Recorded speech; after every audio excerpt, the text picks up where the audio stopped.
मंत्र नाम धेमस्य मूल ग्रंथ कर्तारा श्री सर्वज्ञ देवा तदुत्तर ग्रंथ कर्तारा श्री गणधर देवा प्रतिगणधर देवा तेसान वचनोनुसार मासाद आचार्य प्रवर श्री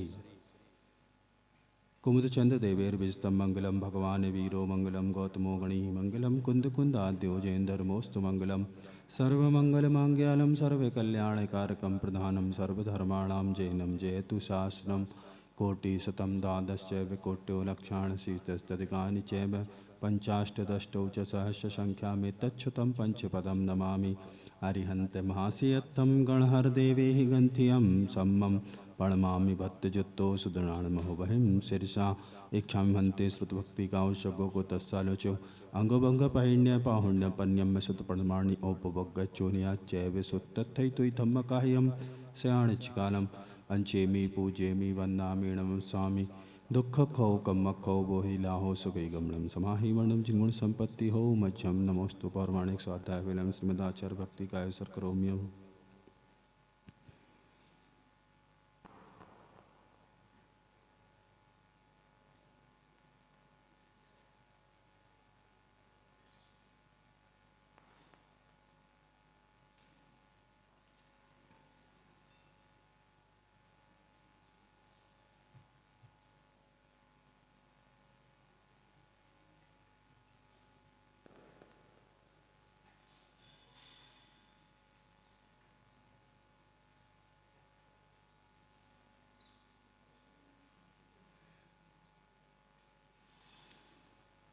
सृजलधिपारिकेभ्यः सपरमतविभावनाः पटुपतेभ्यः सुचरितपोनिधिभ्यो नमो गुरुभ्यो गुणगुरुभ्यः छत्तीसगुणसमज्ञे पंचव्याचारणकरणसन्दर्शे शिष्यानुग्रह कुशले धम्मार्य सदा वन्दे गुरुभक्तिसंयमेण्या तरन्ति संसारसागरं घोरं छिन्नन्ति अट्टकम्मं जम्मं वर्णं न पावयन्ति ये नित्यं व्रतमन्त्रहोमनिरता ध्यानाग्निहोत्राकुला षट्कर्मा विरतास्तपोधनधना साधुक्रिया साधुमा शीलप्रावर्णा गुणप्रहरणा सन्द्रार्गते ज्योतिका मोक्षद्वारकपाटपाटनवटा प्रीणन्तु मां साधुवा गुरुवः पान्तु नो नित्यं ज्ञानदर्शननायकाः चारित्राणो गम्भीरा मोक्षमार्गोपदेशिकाः इच्छामि हन्ते आयरिभक्तिकावश्यको को तस्सालोचो सम्मणाण सम्मदंसण सम्मचरिजुत्ताणं पंचविहाचारणम् आयर्याणम् आयरादिसुधुराणवदेश्याणं वज्रायाणं तीर्याण गुणपालरयाणं सव्यसावणं शयाणिच्छकालम् अंचेमी पूजेमी वन्दामि नमस्वामी दुःखखौ कम्मखौ बोहि लाहो सुखैगमनं समाहि मरणं जिनगुण संपत्ति हो मध्यम कल्याण मंदिर मोदारमवद्य वेदि वीतामय प्रदमदिन्त मनिंग पद्म संसार सागर निमज्जिदशेष जंतु पोतायमानमविनम्य जिनेश्वरस्य अहिंसा परमो धर्म की। आचार्य परमेष्टि भगवंत गुरुवर श्री विद्यासागर जी महाराज के, आचार्य प्रवर श्री समय सागर जी महाराज के, आचार्य प्रवर श्री कुमुदचंद्र महाराज के, देवादिदेव 1008 श्री पार्श्वनाथ भगवान के।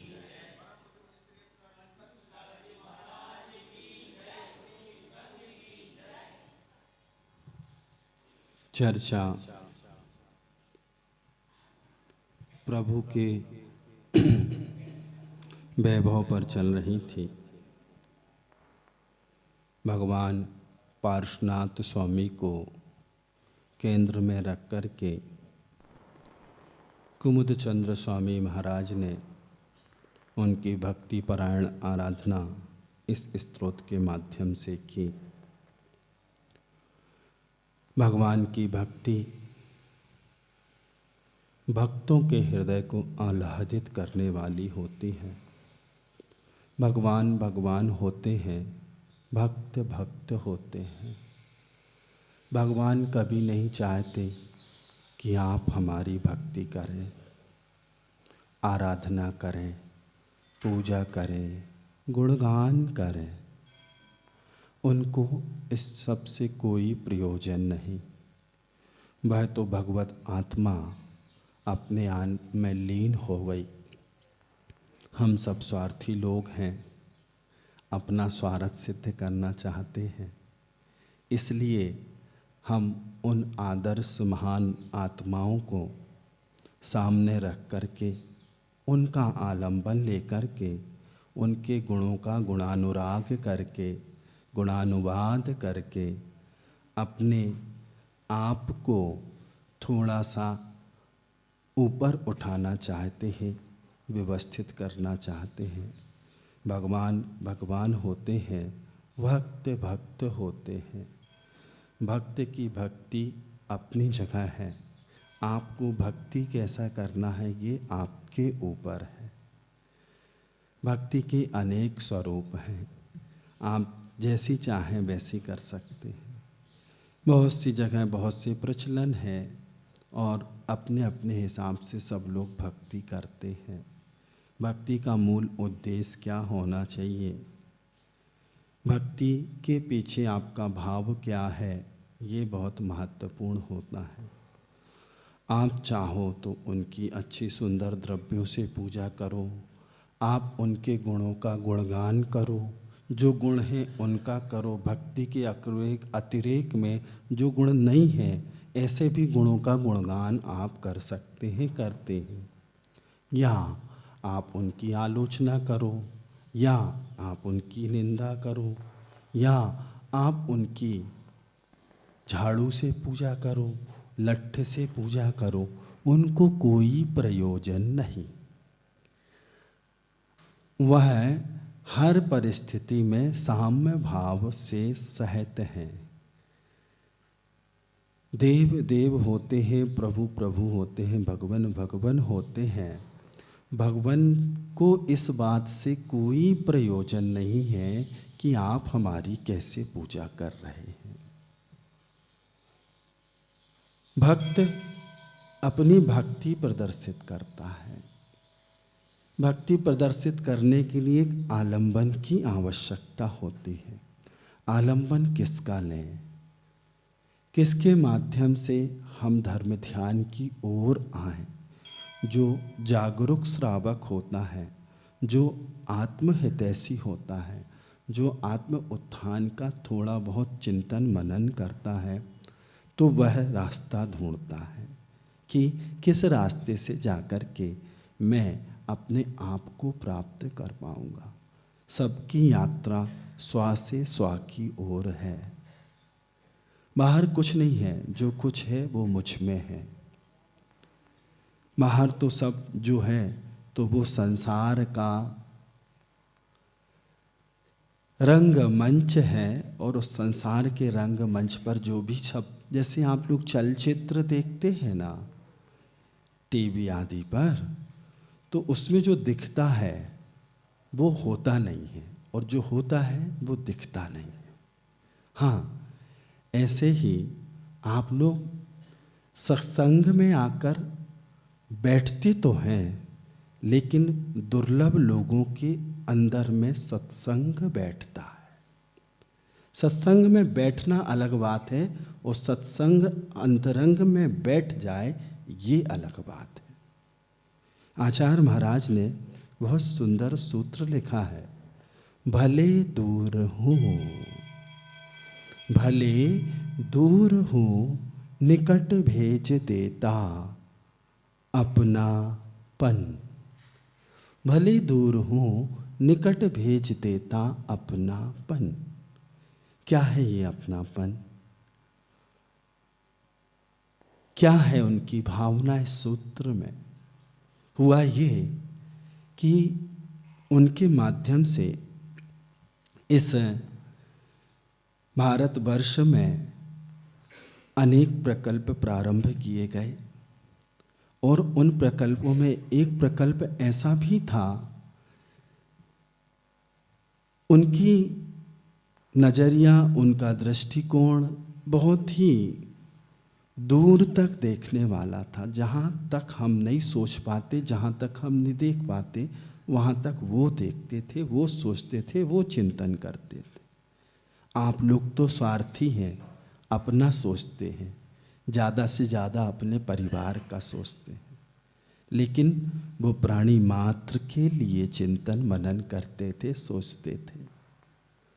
और उनके इस चिंतन में समाज का वह सबसे निचले पायदान का उपेक्षित वर्ग, जिसको आप लोग घृणा की दृष्टि से देखते हैं, अपराधी की दृष्टि में रखते हैं, और समाज का यह बिगड़ा हुआ तत्व है, इस दृष्टिकोण से देखते हैं।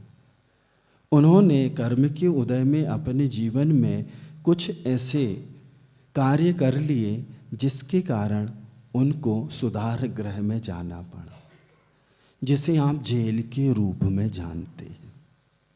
वैसे उसका सही नाम सुधार गृह है। जो बिगड़ जाते हैं उनको सुधार गृह भेजा जाता है। व्यवस्था है, मानव समाज है, सब प्रकार के लोग रहते हैं, कुछ ना कुछ हीनाधिकता होती रहती है। उस हीनाधिकता को सुधार करने के लिए कुछ व्यवस्थाएं, दंड व्यवस्था, प्रायश्चित व्यवस्थाएं होती। तो आचार्य महाराज के आशीर्वाद से जिस वर्ग के प्रति कोई चिंता और चिंतित नहीं था, उस वर्ग को भी मुख्य धारा से कैसे जोड़ा जाए, कैसे उसका स्थितीकरण किया जाए, कैसे वह पुनः अपने स्वाभिमान के साथ इस समाज में जी सके। जरूरी नहीं है कि वहाँ जाने वाला हर व्यक्ति अपराधी हो। कुछ लोग कर्म के उदय में अपराध कर देते हैं, अपराधी होते हैं। कुछ लोग अनायास ही किसी षड्यंत्र का शिकार हो जाते हैं। कुछ लोग ना करते हुए भी उसमें लिप्त कर दिए जाते हैं। तो बहुत सारी विसंगतियां होती हैं, और उनका भी घर होता है, परिवार होता है। तो महाराज गुरुदेव को चिंतन आया कि इनका कैसे निर्वाह होता होगा, कैसे पालन होता होगा। घर का मुखिया ही उस कारागृह में पड़ा है। उस वर्ग का चिंतन करते हुए गुरुदेव ने वो कैसे अपना वहाँ पर रह के परिवार का पोषण कर लें, उनके पास एक हुनर कला आ जाए, ताकि वह कल बाहर आकर के अपना स्वाभिमान के साथ जीवन जी लें। तो उनका चिंतन करके गुरुदेव के माध्यम से सागर जेल, तिहाड़ जेल दिल्ली और भी अन्य जेलों में हथकरघा का प्रकल्प प्रारंभ किया गया।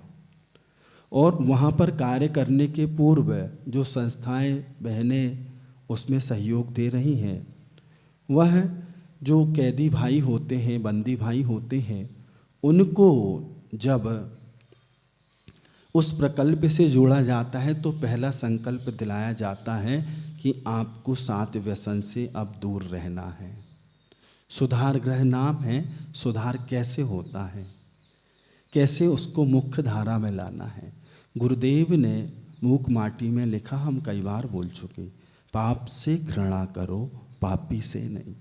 वो भी इंसान है, वो भी मानव है, वो भी किसी का पति है, वो भी किसी का पुत्र है, वो भी किसी का पिता है, उसके पीछे भी परिवार लगा है। कर्म के वसात या बेग आवेग में कोई गलती उससे हुई है, तो उसको कैसे व्यवस्थित किया जाए। तो वहाँ रहकर वह कला सीखे, सप्त व्यसन से ऊपर उठे, णमोकार मंत्र रोज पढ़े, पानी छानना सीखे, दिन में भोजन करना सीखे, और रोज मेरी भावना पढ़े। प्रायोगिक अहिंसा धर्म क्या है, ये उस जेल में रहने वाले बंदी भाई को भी सिखाया जा रहा। ऐसे ही प्रतिभा स्थलियों के माध्यम से, हथकरघा केंद्रों के माध्यम से बहुत से उन पिछड़े छत्तीसगढ़ के क्षेत्रों में, गांवों में भी लोगों को उनके उन्नयन के लिए, स्वावलंबन के लिए रोजगार उस माध्यम से। तो आचार्य महाराज ने उस समाज के सबसे निचले इस पायदान पर विराजमान उपेक्षित वर्ग की चिंतन करके ये प्रकल्प दिया।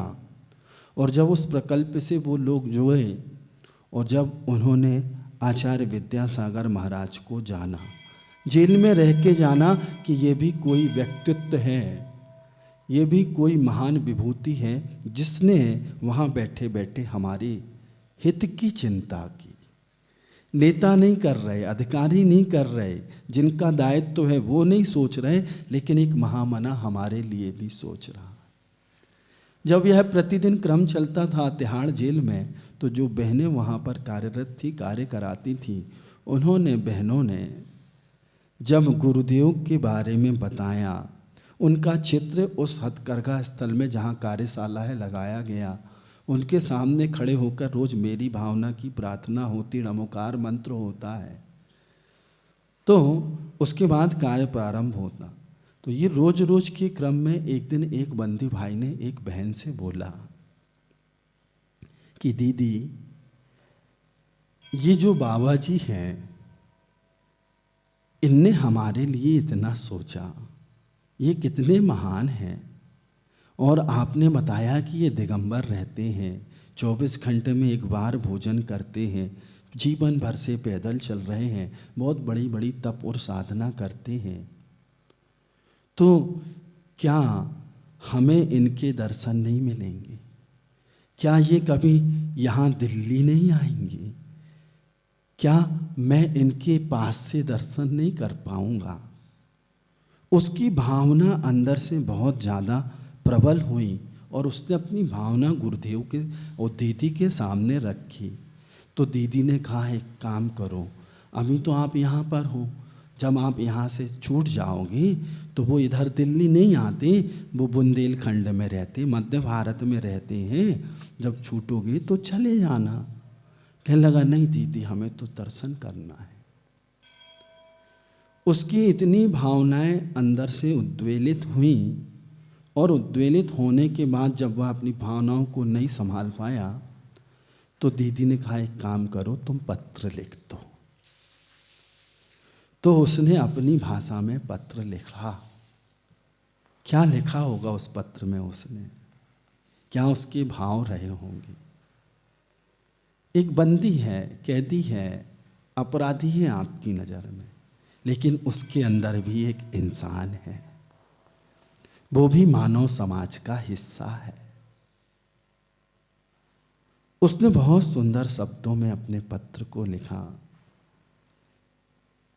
हे जगत पूज्य गुरुदेव,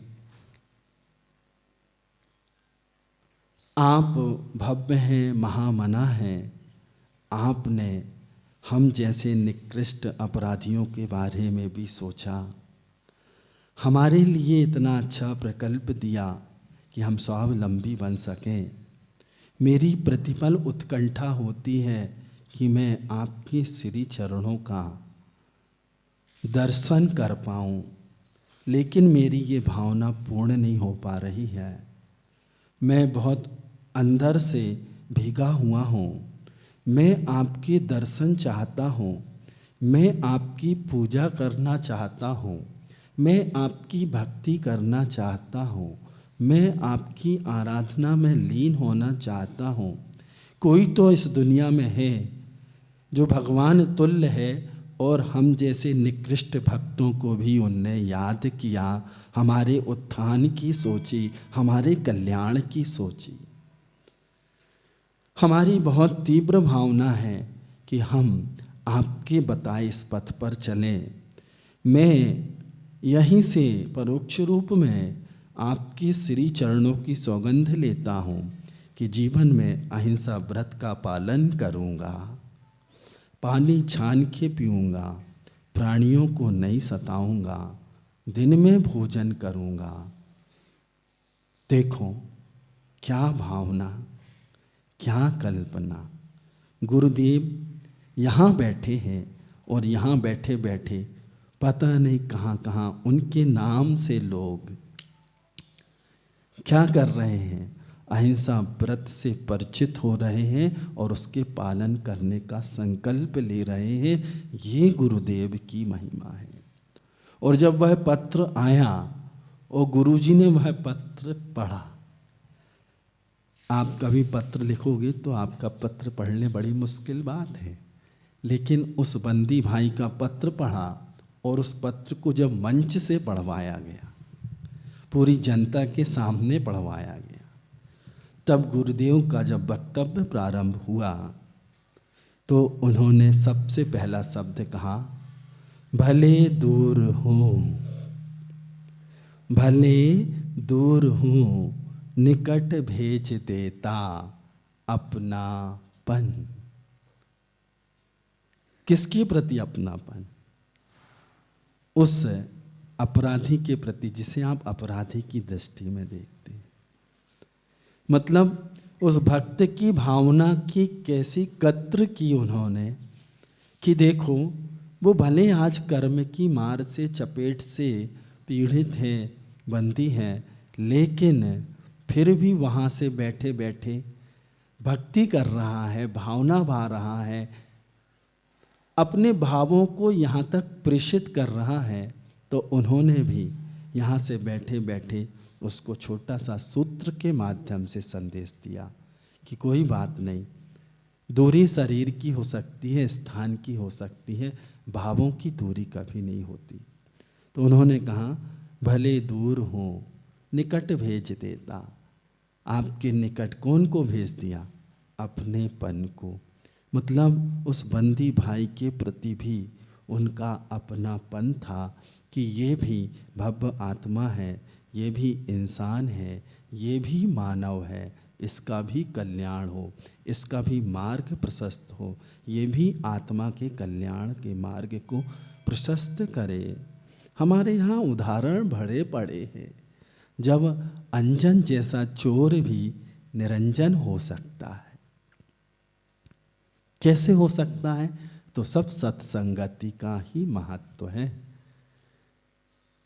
अगर उसको सत्संगति नहीं मिली होती अंजन को, तो वो निरंजन नहीं बन पाता। ऐसे ही अनेक भव्य आत्माएं उन महामना की सत्संगति करके अपने आत्म उत्थान के पथ पर बढ़ रहे हैं। तो भगवान की भक्ति की मैं बात कर रहा था। भक्ति के लिए तो बहुत महत्वपूर्ण साधन है, लेकिन उन भगवान को आपकी भक्ति से कोई प्रयोजन नहीं है। आप तो स्वार्थी हैं, आपने आलंबन लिया है किसका?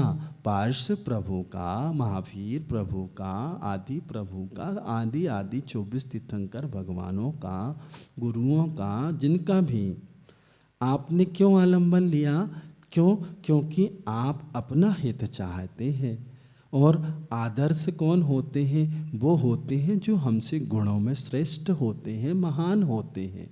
तो इसलिए आपने उन महान आदर्श पुरुषों को अपने जीवन का आदर्श बनाया, उनके गुणों का गुणस्तवन किया, उनका गुणगान किया।